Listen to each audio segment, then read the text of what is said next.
Muito bom dia para você que está aqui ligadinho na TV Mar, seja muito bem-vindo. Estamos começando agora mais um programa Bem Assim, mais uma semana também, né? Segundou aqui com tudo. E olha só, hoje aqui no programa nós vamos falar sobre infarto, gente. Pode até parecer um assunto batido, mas não é não, tá? Nos últimos dias a gente viu vários casos de pessoas que sofreram infarto e infelizmente algumas delas vieram a óbito. Então a gente vai falar já já sobre esse assunto. Também tem chocolate hoje, viu? Hoje é segunda-feira doce. Vamos falar aqui sobre opções, né, aí para você presentear nessa Páscoa. Já já vamos falar sobre isso com você. E também ainda vamos aqui falar, gente, sobre como lidar com doença crônica. Quando a gente recebe esse diagnóstico, o que será que muda na nossa vida? Não só fisicamente, né, mas também aqui, ó, mentalmente. Então, para você ficar aí muito bem com isso, já já nós vamos dar muitas dicas. Muita coisa boa e eu conto com você, então não sai daí, porque Bem Assim está começando agora.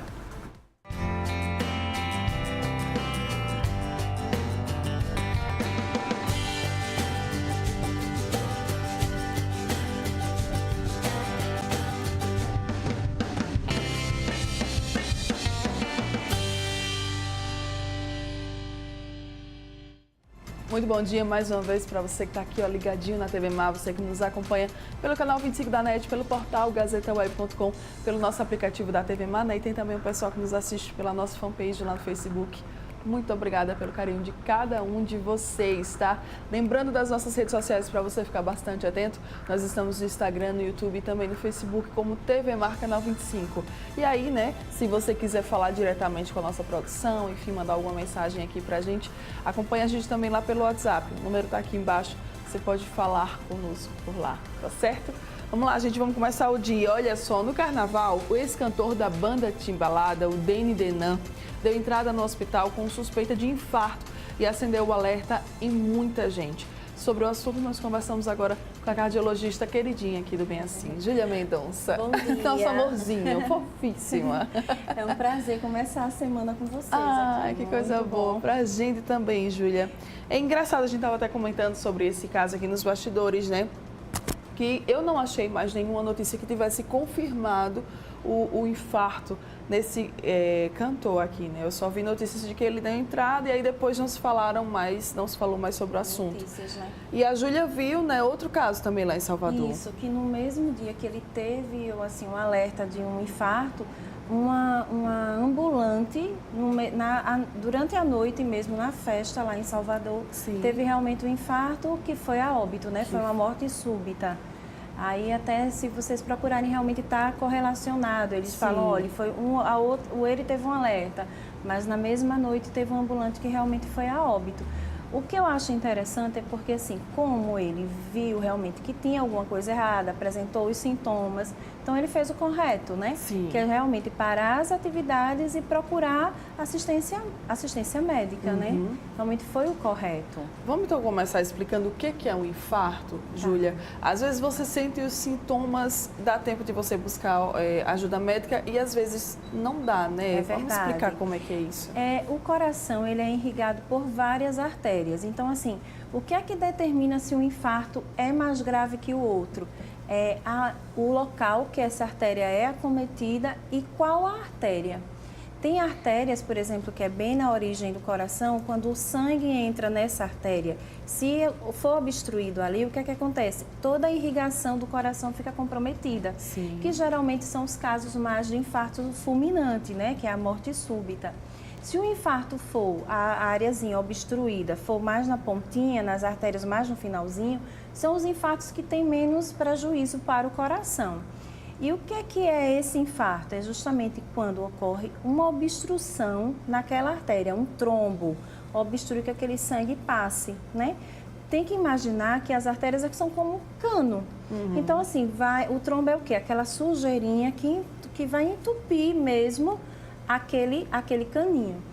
Por que a gente combate tanto a questão do colesterol alto e do triglicerídeo alto? Sim. Porque essas artérias, elas já podem apresentar placas na parede. Então, elas podem já tem umas plaquinhas na parede pelo acúmulo de gordura.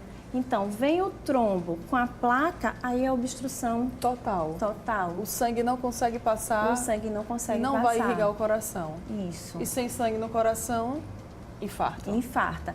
Aí, antes do infarto, às vezes você já vem sentindo os sinais, que é justamente a dor no peito, que a gente chama de angina. Sim. É por quê? Porque ainda não obstruiu totalmente. Tá lá a sujeirinha entope, tá entupindo, mas ainda deixa um pouco de sangue passar. Mas não é o sangue suficiente para irrigar o coração. Aí você sente a dor. Tá. Porque o coração é um músculo, né? A gente não pode esquecer disso. Certo. Sobre os sintomas, vamos falar também os outros sintomas e uma dúvida que me veio aqui agora. Essa dor, Júlia, ela é constante ou não? Ela dói hoje, passa alguns dias sem doer? Como é que é essa dor? A dor relacionada à angina é uma dor assim típica.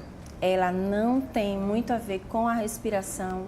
Tipo, chegar no consultório, é uma dor no peito que quando respira piora. Geralmente não, o coração não é assim. Não é assim. Ela é uma dor que você senta, por exemplo, fazendo uma caminhada, sente a dor no peito. Você para, fica em repouso, melhora. É justamente a angina que a gente chama. No infarto não, no infarto já é uma dor constante que realmente tem que procurar, né? Mas é uma dor que realmente melhora no em repouso, né? A angina. É uma dor que geralmente é no peito, é precordial, tipo aperto, né? Ela é constrictiva, é tipo aperto. E aí pode não ser só no peito, você pode sentir na mandíbula, na região do pescoço, no braço esquerdo. Muitas vezes também na região do estômago, na região epigástrica. Então, assim, é realmente ficar atento aos sinais, né? Além da dor, tem algum outro sinal que dá pra gente acender o alerta? Dá, que é justamente o que? A náusea, o vômito, aquela vontade de vomitar, ficar enjoado. A questão da falta de ar, muitas vezes vem associada à falta de ar. E, assim, o diabético é que realmente a gente tem que prestar mais atenção, por quê? O diabético, geralmente, ele não sente a dor. O componente que a gente chama da questão do sinal de alerta é mais a falta de ar mesmo. Está caminhando, aí começa a ver que está piorando, a questão da resistência de respirar, é um sinal mais no diabético do que realmente a dor. Tá. Geralmente a gente diz que o diabético ele pode infartar silenciosamente, ele pode não sentir nada e infartar. Aí, realmente, o que é que a gente diagnostica? Através dos exames preventivos. Certo. Então, também é importante sempre estar indo ao médico para fazer, né, aquele check-upzinho. Com certeza. Causas. Vamos falar de causas, Júlia. É. Alimentação errada, né, nem um pouco saudável, falta de atividade física, pode contribuir? Com certeza.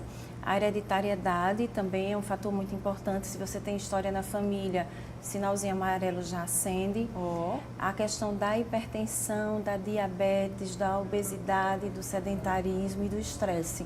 E assim, o interessante é que quando cada fator desses se somando, aumenta mais a chance de ter um infarto. Então, assim, se você só for hipertenso, não for diabético, o risco é menor. Mas aí, se você for hipertenso, diabético, aí associar outros fatores, o cigarro também, a gente não pode deixar de falar, que é um dos fatores mais importantes e um que a gente consegue também reverter, né? Mas, assim, a soma que piora o caso mesmo. Tá. Se eu vejo alguém tendo um infarto, o que é que eu devo fazer, Júlia? Como é que eu devo agir? De imediatamente tem que chamar realmente a SAMU, né, para fazer o socorro. Hoje tem lugares que tem assim, de público, aeroporto, você consegue encontrar o desfibrilador, né? Sim. E aí em lugares também que tem um grande público também você consegue usar o desfibrilador. Infelizmente a gente não tem esse hábito de ser treinado, mas você vê em outros países, até nas escolas mesmo, as crianças são treinadas, né, como usar tudo, mas você não vê essa realidade aqui no Brasil, mas você pode salvar vidas com esse equipamento. Geralmente, graças a Deus, você vê muito mais a presença do bombeiro civil, né, que é uma figura muito importante nesses casos. Por exemplo, no aeroporto, se tiver uma parada, eles têm a equipe totalmente preparada para usar o desfibrilador e salvar vidas. Realmente, assim, massagem cardíaca e chamar a SAMU. Tá. Tratamento. Depois que eu tive um infarto, né, a pessoa conseguiu sobreviver, qual que é o tratamento? O infarto, ele tem a questão, o infarto que leva à morte súbita, que esse realmente não tem como, né? Mas, assim, é uma doença que você indo para o hospital, você vai realizar os primeiros exames. Aí, geralmente, você faz o cateterismo cardíaco, que é justamente um examezinho que faz ou pela perna, na coxa, ou a nível de braço. Ele injeta um contraste, esse contraste vai ver no seu coração justamente essas artérias, que obstrução está causando. Aí, após o cateterismo, a gente vai ver qual o tipo de lesão que ele tem, se são lesões severas ou não, que aí é o que vai determinar o tratamento. Se for lesão que der para fazer angioplastia, coloca aquela molinha, abre a artéria, pronto, tratou.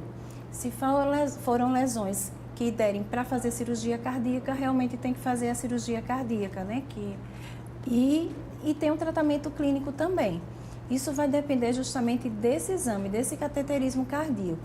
Existem outros exames também que podem ser usados, que é tipo a tomografia hoje, a angiotomografia também está sendo muito usada.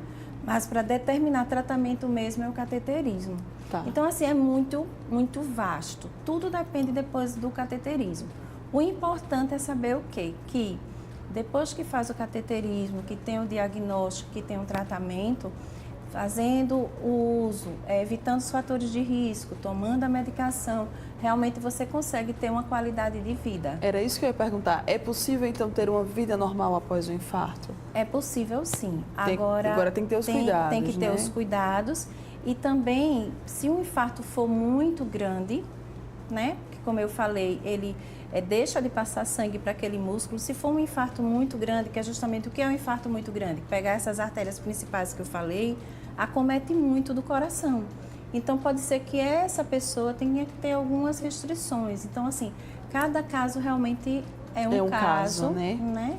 Mas o importante mesmo é que quando você sentir qualquer sintoma, procure ajuda, procure realmente um serviço médico, porque é coisa de segundos, né? O ideal realmente é que chegando infartado, já vá para a mesa da hemodinâmica, já veja qual é essa artéria acometida, já abra ela, porque isso muda totalmente. Tá. E agora vamos falar, né, sobre o mais importante, né? Como prevenir o infarto. Tem como, Júlia? Quais que são as dicas que você deixa depois desse nosso bate-papo aqui para o pessoal de casa? Tem sim. Na verdade, qual é a prevenção? Se você justamente combater esses fatores de riscos, né? Ter uma dieta saudável, se você for hipertenso, tomar a sua medicação direitinha e realmente controlar essa pressão. O diabético, ter cuidado mesmo na questão da diabetes, manter essa glicemia bem controlada, porque é silencioso mesmo. E assim, a questão também da atividade física, evitar o tabagismo, realmente a qualidade de vida. Então, se você tiver uma qualidade de vida, você consegue realmente evitar o infarto. E a questão do estresse emocional também, né? Sim. Você também tem que se ligar, começar a fazer coisas que realmente lhe dê um relaxamento, porque problema todo mundo tem. Então, como lidar com os problemas também é muito importante. É cuidado físico e da mente, né? Com Isso é muito certeza. importante. Porque hoje, assim, o número de pessoas ansiosas que você vê, e realmente o que é que a ansiedade faz? Libera substâncias, adrenalina, que realmente vai prejudicar o coração. Então, se você juntar com outra coisa, realmente fica meio complicado. Contatos, né? Vamos falar de contatos, porque aí o pessoal de casa que talvez até queira ajuda, né? Queira se prevenir, queira se cuidar, esteja precisando de uma profissional, essa daqui é super indicada, tá? Como é que eles podem fazer para entrar em contato com você, Júlia? No Hospital Humanité, o número é 3023-8888 e assim, pode ligar que eu estou disponível para tirar dúvidas, para também, se necessário, uma consulta, uma conversa, estou disponível, tranquilo, é um prazer. Muito obrigada, meu amor. Querida. Sempre muito bom ter você aqui com a gente. Obrigada. Tá? Bom dia. Bom Você que tá dia. aqui ó, ligadinho com a gente, não vai sair daí, tá? Ainda tem muita coisa boa para rolar aqui no programa. Daqui a pouco eu tô de volta.